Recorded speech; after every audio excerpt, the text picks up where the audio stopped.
Class 10th आज हम करेंगे वर्कशीट नंबर 12 जिसका टॉपिक है अंकगणित की आधारभूत प्रमेय। अंकगणित की आधारभूत प्रमेय, ठीक है, इसके बारे में हम आज पढ़ेंगे।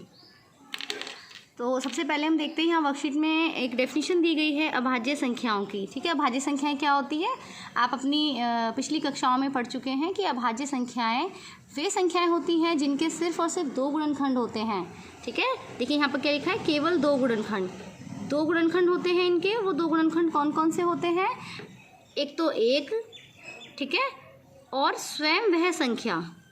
क्लियर, जैसे कि फॉर एग्जाम्पल यहाँ पे दिया है उदाहरण के लिए 7 के गुणनखंड क्या क्या हैं, 1 और 7। 7 को हम क्या लिख सकते हैं, 7 गुणा 1।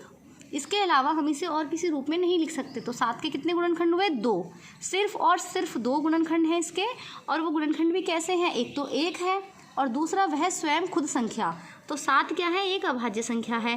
ठीक है, अब आपसे अगर प्रश्न किया जाए कि सबसे छोटी अभाज्य संख्या क्या होगी, तो उसका आंसर होगा बेटा 2, क्योंकि 2 एक ऐसी संख्या है जिसके सिर्फ और सिर्फ 2 गुणनखंड है, 2 गुणा 1।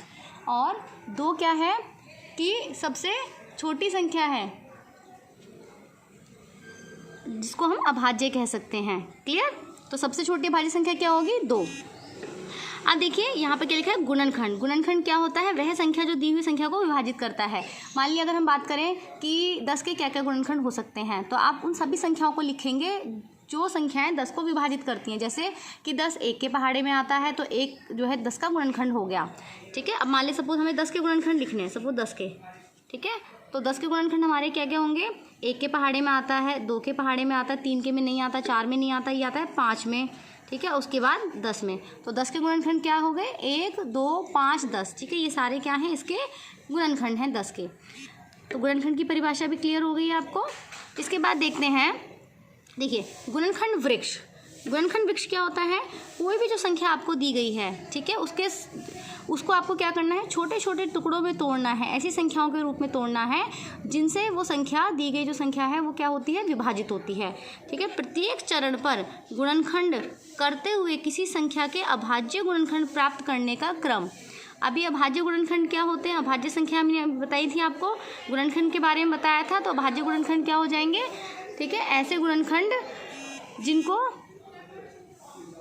अगर आगे गुणनखंड किया जाए उन संख्याओं का, तो फिर 2 ही गुणनखंड आगे प्राप्त होंगे। जैसे कि फॉर एग्जांपल अभी यहाँ पर हम उदाहरण की सहायता से समझते हैं, 15,480 के लिए गुणनखंड वृक्ष बनाइए।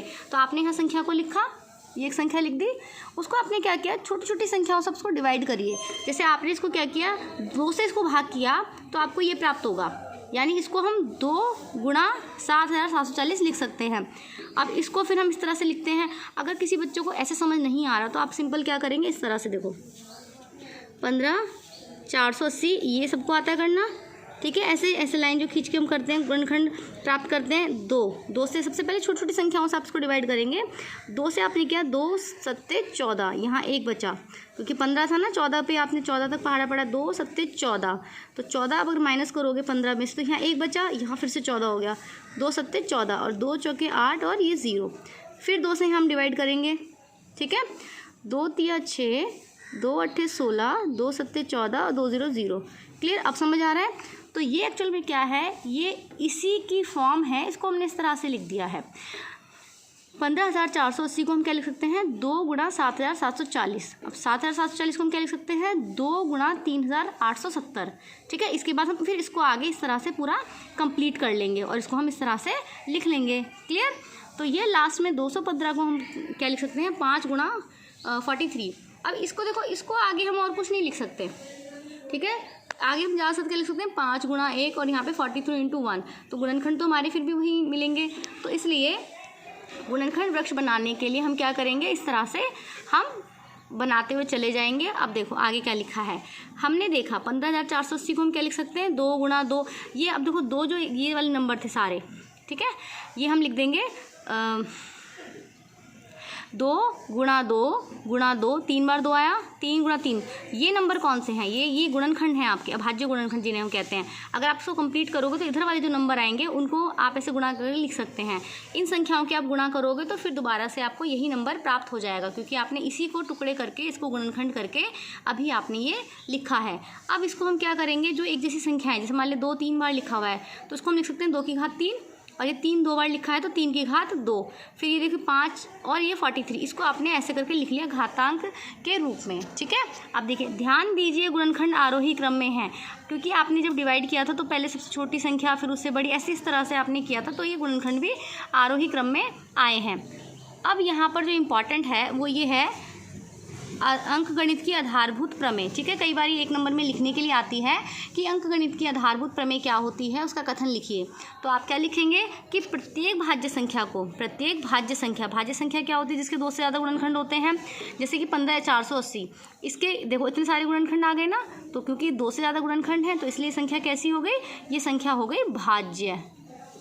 ठीक है, ये संख्या भाज्य है। अंकगणित की आधारभूत प्रमेय क्या कहती है कि प्रत्येक भाज्य संख्या को, भाज्य संख्या चाहे कोई भी हो, प्रत्येक भाज्य संख्या को उसके अभाज्य गुणनखंडों के रूप में लिख सकते हैं हम, जैसे कि हमने यहाँ पर इसको इस तरह से लिख दिया। ठीक है, अब ये अपने गुणनखंडों के आने के क्रम के बिना, इसका मतलब चाहे आप इस दो जो है, ये 3 बार जो है, इससे आप चाहे बाद में डिवाइड कर लो, इसको पहले लिख लो, लेकिन जो गुणनखंड हैं वो यूनिक हैं, यानी अद्वितीय। आप इसके अलावा और कुछ नहीं लिख सकते। मान लिया अगर ये सपोज 7 के पहाड़े से नहीं कट रहा तो आप अपनी मर्जी से 7 नहीं लिख देंगे यहाँ पे। ठीक है, आई बात समझ में? तो अंकगणित की आधारभूत प्रमेय क्या कहती है कि प्रत्येक भाज्य संख्या को अभाज्य संख्याओं के एक गुणनफल के रूप में व्यक्त किया जा सकता है, और यह गुणनखंडन अभाज्य गुणनखंडों के क्रम के बिना अद्वितीय होता है। क्लियर? तो अभी हमारा यहाँ तक का क्लियर हो गया है। उसके बाद हम नेक्स्ट पार्ट में आगे की वर्कशीट डिस्कस करेंगे।